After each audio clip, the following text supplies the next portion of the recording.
요한복음 7, 8장은 초막절을 배경으로 하고 있습니다. 초막절은 유월절과 오순절과 함께 유대인의 3대 절기 중에 하나입니다.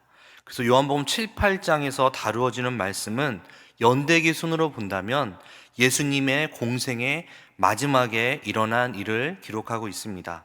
공간 복음서인 마태, 누가, 요한복음과 비교한다면 예수님께서 가이사라 빌립보 지역에서 여행하신 후에 베드로가 이런 신앙 고백을 합니다. 주는 그리스도시요 살아계신 하나님의 아들이다 라고 이야기를 합니다. 바로 이 시점에 해당되는 본문이 바로 오늘 본문입니다. 그래서 요한복음 7, 8장엔 또한 우리가 아주 잘 알고 있는 내용이 다루어져 있습니다. 누구든지 목마르거든 내게로 와서 마셔라 하는 초청의 말씀과 가늠하다 붙잡힌 여인을 용서해 주시는 용서의 말씀, 그리고 나는 세상의 빛이다라고 말씀하시는 자신이 세상의 빛이라고 선포하는 말씀, 그리고 진리를 알지니 진리가 너희를 자유케 할 것이다 라고 말씀하는 말씀이 있습니다.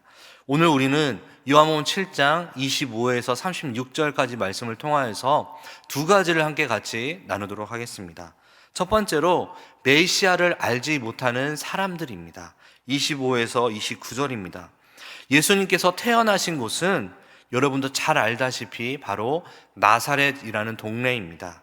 이 나사렛이라는 곳은 이스라엘 북부 갈릴리 지역에 위치해 있습니다.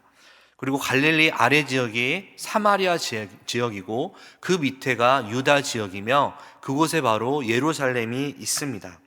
예수님께서는 갈릴리 지역에서 많은 사역을 하셨지만 그곳에서 약 100km 정도 떨어진 예루살렘 성전이 있는 유대 지역에도 방문하곤 하셨습니다. 주로 유대 지역에 방문하신 때는 성전에서 말씀을 선포하실 때, 또 성전 청결을 하실 때, 그리고 유월절 또는 다른 절기를 지킬 때, 그리고 순환과 죽음을 맞이할 때입니다. 그래서 요한복음 7장에 본다면 예수님께서 갈릴리에서 사역을 하시다가 초막절을 지키기 위해 예루살렘에 방문하신 내용이 있습니다. 아까 설명했다시피 초막절은 유대인의 3대 절기 중에 하나입니다. 바로 이 초막절은요, 과거 광야 생활 속에서 하나님의 인도하심과 보호하심을 기억하고 우리가 살아가는 이 세상 역시 임시적인 초막이다라는 것을 기억하고 기념하는 절기입니다. 이 초막절을 맞이하여서 전국에서 모인 수많은 사람들로 인해서 예루살렘은 인산인해를 이루었을 것입니다. 그 가운데 예수님께서는 성전에 있는 모든 사람들이 볼 수 있도록 또한 들을 수 있도록 공개적으로 말씀을 가르치셨습니다. 사람들은 이미 유대 지도자들이 특히 그들은 예수님을 이단시하고 있다는 것을 알고 있었습니다. 이들 가운데는 당국의 결정이 두려워서 예수님에 대한 믿음을 또한 드러내지 못한 사람들도 있었을 것입니다. 이런 상황 가운데서 예수님께서 공적인 장소에서 말씀을 가르치는데도 어떤 공권력이 나서서 예수님을 잡아가지 않자 사람들은 지금 의아해하며 놀라고 있습니다. 특히 안식일에 병 고치는 사역을 하셨는데 이것으로 자극을 받았던 유대인들은 지금 붕괴하고 있습니다. 그래서 25절 말씀에 보니까 예루살렘 사람 중에 일부가 예수님을 알아보고 이는 그들이 죽이고자 하는 그 사람이 아니냐라고 말을 했던 것입니다. 여기서 그들이란 26절에 당국 지도자들인데 유대 종교 지도자를 가리킵니다. 예수님은 유대인들이 예루살렘에서 예수님을 붙잡아 죽이려는 계획을 알고 계셨습니다. 그래서 동생들이 예루살렘으로 올라가라고 해도 올라가지 않고 따로 은밀히 예수님은 올라가셨습니다. 그리고 올라가신 후에도 조용히 계셨습니다. 그러다가 명절이 주님같이 지났을 때 갑자기 예수님 성전에서 나타나셔서 담대하게 가르치셨습니다. 유대인들의 입장에서 본다면 그들이 그토록 찾고자 했던 그 사람이 눈앞에 나타난 것입니다. 그러나 이 상황에도 아무도 예수님을 지금 체포하지 못합니다. 그래서 예수님이 예루살렘에 나타나시면 잡아서 죽이려고 준비하고 있다는 사실을 알고 있는 사람들은 지금 웅성거리고 있습니다. 즉 아마도 예루살렘 당국이 예수님을 그리스도로 인정하게 되어서 예수님을 잡지 않도록 한 것이 아니냐라고 하면서 26절에 말씀하고 있습니다. 26절에 보니까 보라 드러나게 말하되 그들이 아무 말도 아니하는도다. 당국자들은 이 사람을 참으로 그리스도인 줄 알았는가? 여기서 등장하는 그리스도라는 뜻은 히브리어로 메시아라는 뜻입니다. 즉 기름 부음 받은 자라는 의미를 가지고 있습니다. 그리스도로 즉 메시아로 인정한다는 것은 구약에서 예언한 이스라엘을 구원할 자로 인정한다라는 뜻입니다. 그래서 예루살렘에 거주하는 유대인들에게 지금 혼란이 발생한 것이죠. 이런 상황에서 예루살렘에 사는 일부 사람들은 교만하게도 자신들은 예수님의 출신을 안다라고 교만하게 이야기하고 있습니다. 그리고 예수님은 절대로 그리스도가 메시아가 될 수 없다라고 이야기를 합니다. 27절입니다. 그러나 우리는 이 사람이 어디서 왔는지 아노라. 그리스도께서 오실 때에는 어디서 오시는지 아는 자가 없으리라 하는지라. 예루살렘에 사는 사람들, 특별히 유대인들이 메시아에 대해서 이러한 생각을 갖게 된 것은 배경이 있습니다. 유대인들은 구약 성경 어디를 봐서는지는 모르겠지만 그리스도는 갑자기 나타나야 된다라고 생각을 한 것이죠. 말라기에 보면 호련히 임하신다라는 말씀, 또 이사야서에 주는 하늘을 가르고 임하신다라는 말씀, 이것을 통해서 갑자기 신비롭게 예수님이 나타나신다는 것입니다. 그래서 그들이 생각하는 메시아는 출생도 고향도 알지 못하는 갑작스럽게 출현하는 인물이라고 그들은 생각한 것입니다. 그런데 여러분, 예수님은 우리가 알고 있는 대로 베들레헴에서 태어났으며 나사렛이라는 동네에서 자랐습니다. 예수님의 탄소 장소에 대한 예언은요, 구약 미가서 5장 2절에 보면 나타납니다. 미가서 5장 2절에 보니까 베들레헴 에브라다야 너는 유다 족속 중에 작을지라도 이스라엘을 다스릴 자가 내게로 나올 것이라. 그의 근본은 상고에 영혼에 있느니라. 에브라다는 베들레헴의 옛 이름입니다. 미가 선지자가 베들레헴만을 언급하지 않고 붙여서 에브라다까지 언급한 것은 이 지명이 예루살렘 아래에 있는 다윗의 집임을 강조하기 위함입니다. 여러분, 베들레헴의 뜻 한 번쯤 다 들어보셨을 것입니다. 바로 빵집이라는 뜻입니다. 그 의미에도 나타나 있듯이 뭔가 세련되거나 고급스럽지는 않습니다. 미가 선지자 예언처럼 베들레헴은 유다 마을 중에서도 가장 작은 마을이었습니다. 즉 메시아는 비천한 곳에서 태어날 것이라는 의미를 가지고 있는 것이죠. 예수님께서는요, 온 인류를, 특별히 이스라엘을 구원할 메시아를 오셨지만 비천할 곳에 태어날 것이라는 구약의 예언이 있지만 사람들은 믿지 않으려고 했습니다. 그들이 생각하는 메시아와는 전혀 동떨어진 인물이었기 때문이라는 것이죠. 정상적인 인간으로 출생하시고 정상적으로 나사렛에서 컸기 때문에 메시아일 수는 없다라는 것입니다. 그들이 예수님이 메시아, 즉 그리스도라는 것을 거부하는 근거는 그들의 생각과 전통과 관습에서 이해할 만한 것이 없다라는 것이죠. 정말 위험하고 어떻게 보면 이기적이고 교만한 생각이라는 것입니다. 여러분 상상해 보십시오. 여러분들이 지금 예수님과 같은 시대에 살고 있다라고 생각해 보십시오. 예수님의 행적을 목격할 수도 있고요. 또 소문을 들었다라고 생각하십시오. 예수님이 어떤 일을 이루셨습니까? 물을 포도주로 만드셨습니다. 죽은 사람을 살리셨습니다. 많은 사람을, 장정만 5,000명인 그 많은 사람을 먹이셨습니다. 또한 바람과 파도를 잠잠케 하셨고 또 물 위를 걸어오셨습니다. 여러분 어떤 느낌이 들었을까요? 우리가 그 당시에 살고 있었다면 이 모든 일들은 우리의 생각과 학식과 전통과 문화와는 아무런 상관이 없는 놀라운 사건이라고 우리는 생각할 수 있습니다. 근데 여러분, 이 사건은요, 설명될 수도 없는 사건입니다. 그럼에도 불구하고 유대인들은 그것을 자신의 판단과 기준으로 절대로 이해로 받아들일 수 없다며 그들은 부인했습니다. 여기서 말하는 유대인은 누구일까요? 바리새인, 또 서기관, 종교 지도자, 대제사장 맞습니다. 근데 여러분, 여기서 유대인은 바로 예수님의 제자들도 포함이 됩니다. 비록 예수님의 제자들은 자신이 모시고 있는, 섬기고 있는 스승인 예수님께서 직접적으로 바리새인들처럼 비방하거나 손가락질하거나 그렇게 하지는 않았습니다.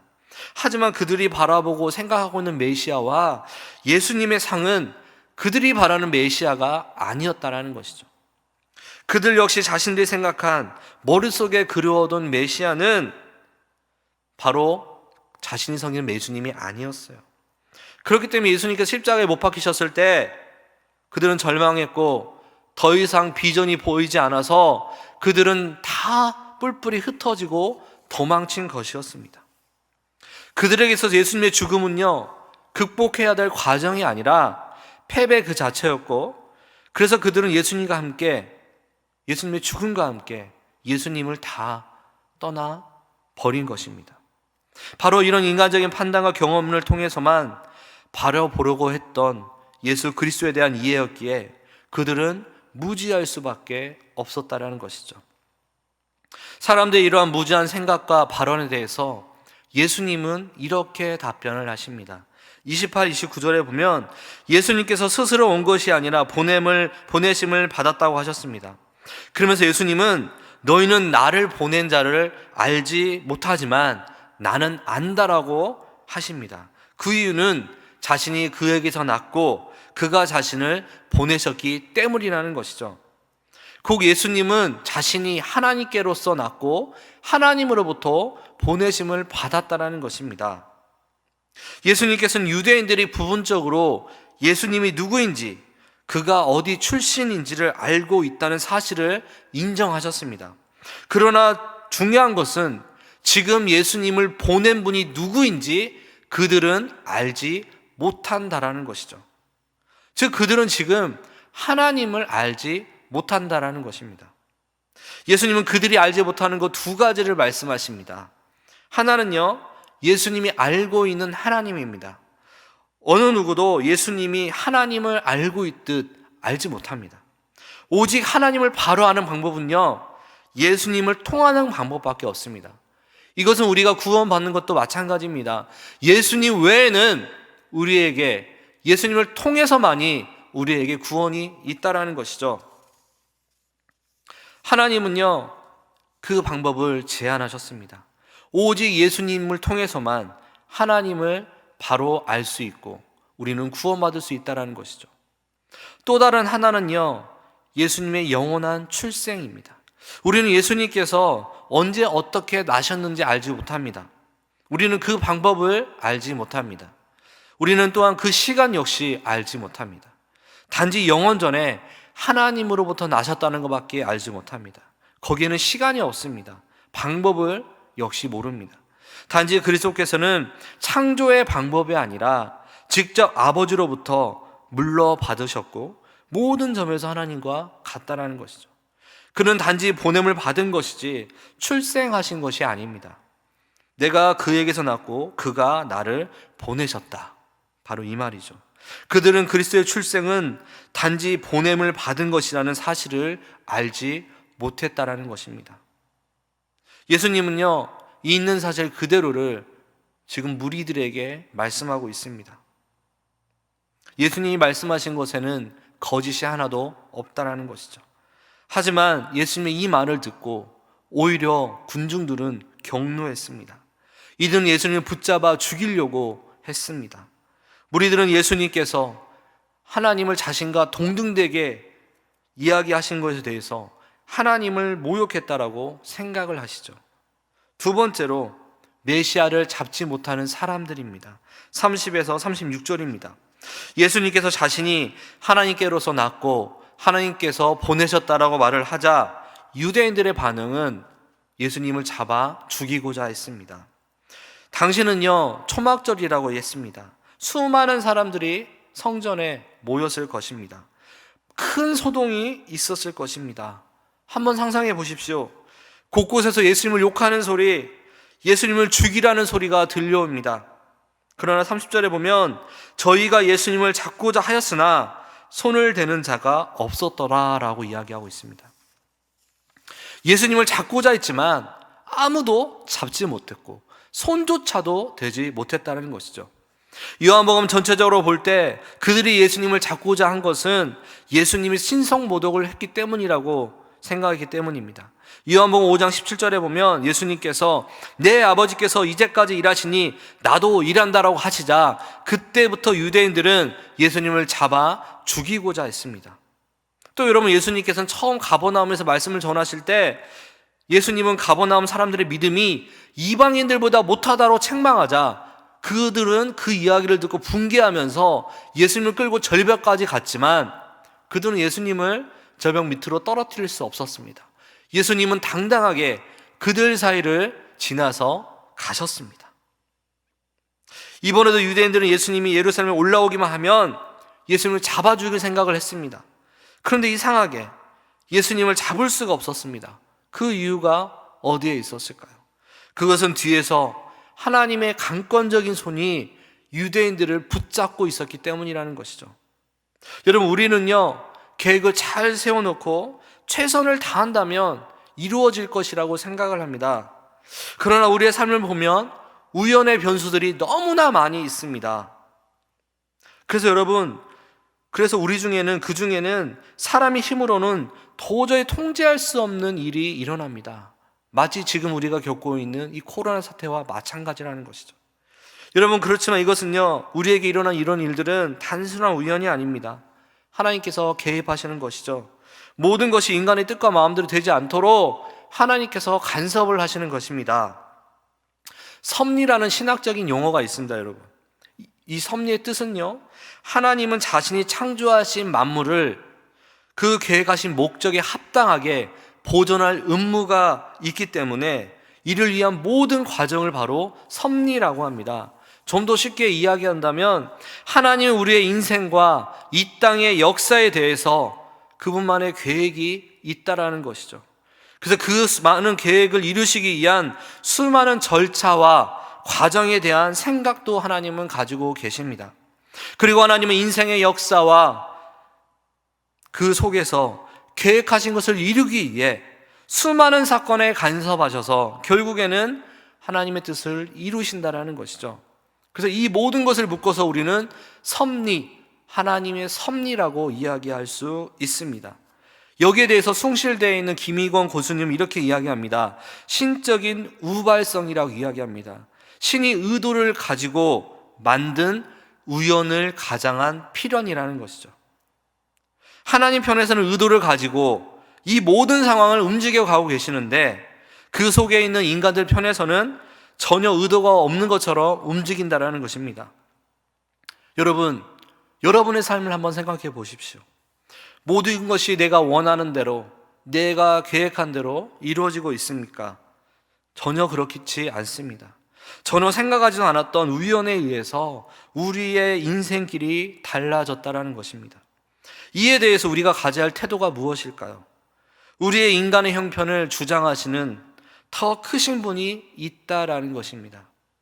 무슨 일을 하다가 내 뜻과는 전혀 다른 어떤 변수에 있어서 길이 틀어졌을 때 성취하지 못한 아쉬움 때문에 계속 다른 사람만 원망할 것이 아니라 나보다 더 위에 계신 절대 주권자이신 하나님에 대해서 우리는 생각해야 된다는 것입니다. 당시 사내들인 공회는요, 아주 완벽한 계획을 세워서 예수님을 잡아 죽이려는 계획을 세웠습니다. 그러나 예수님의 때가 이르지 않았기 때문에 그 어느 누구도 손을 댈 수가 없었습니다. 이는 예수님의 때가 이르지 않기 때문이라는 것이죠. 하나님의 보호하시는 선한 능력이 예수님을 둘러싸고 있었기 때문입니다. 우리가 이 사실을 인간적으로 보면 결코 이해할 수가 없습니다. 예수님은 무장을 갖추지 아니한 한 백성에 불과했습니다. 갈릴리 목수의 아들이었습니다. 그에 반해 예수님을 잡으려는 세력은 어떻습니까? 권력과 권세와 모든 것을 다 장악한 사람들이었습니다. 그러므로 인간적으로 보면 그들은 언제든 마음만 먹으면 예수님을 잡을 수 있었습니다. 그런데도 불구하고 그들은 절대로 잡을 수 없었다는 것이죠. 왜 그랬을까요? 예수님의 때가 이르지 않았기 때문입니다. 그리고 하나님께서 보이지 않는 손길로 그 크신 권능으로 그분의 능력으로 그분을 보호하셨기 때문이죠. 아직 예수님께서 십자가를 지실 때가 되지 않은 거예요. 아직 예수님이 할 일이 있었다는 것이죠. 한편에서는 이처럼 크게 분노하며 예수님을 욕하고 죽이고자 하는 무리가 있었던 반면, 또 다른 한편에서는 예수님께서 행하신 수많은 이적과 기적을 보고 믿는 무리도 있었다라고 오늘 성경은 기록하고 있습니다.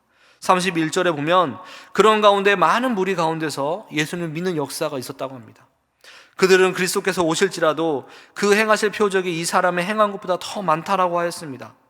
이러한 회중의 동요를 눈치챈 바리새인들은 32절에 보면 즉각 사람들을 보내 예수님을 잡아오라고 명령했습니다. 그러나 예수님 이때에도 잡히지 않으셨습니다.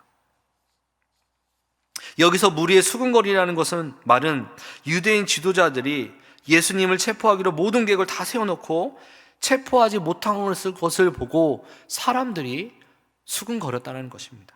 다시 말해 지금 예수님을 바로 체포하지 않으면 사람들은 예수님의 메시아다라고 믿게 될 것이다.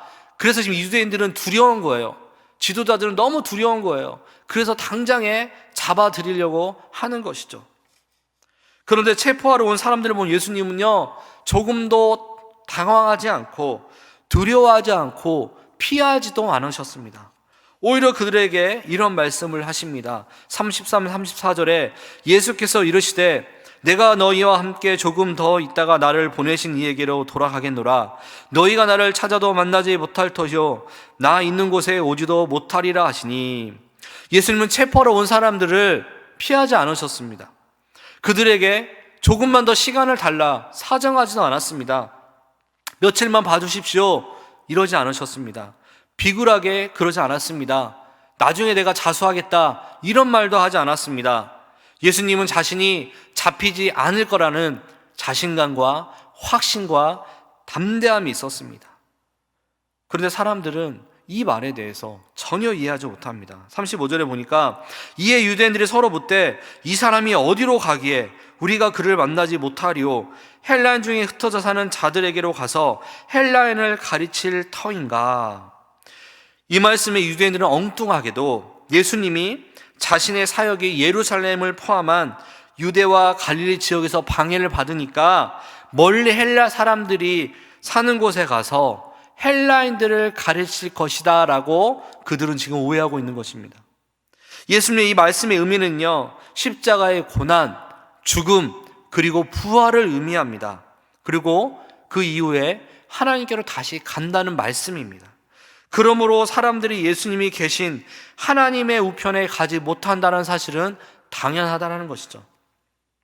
여러분, 이처럼 하나님에 대한 말씀, 그 지식, 지혜가 없다면 우리는 하나님의 뜻을 알 수가 없습니다.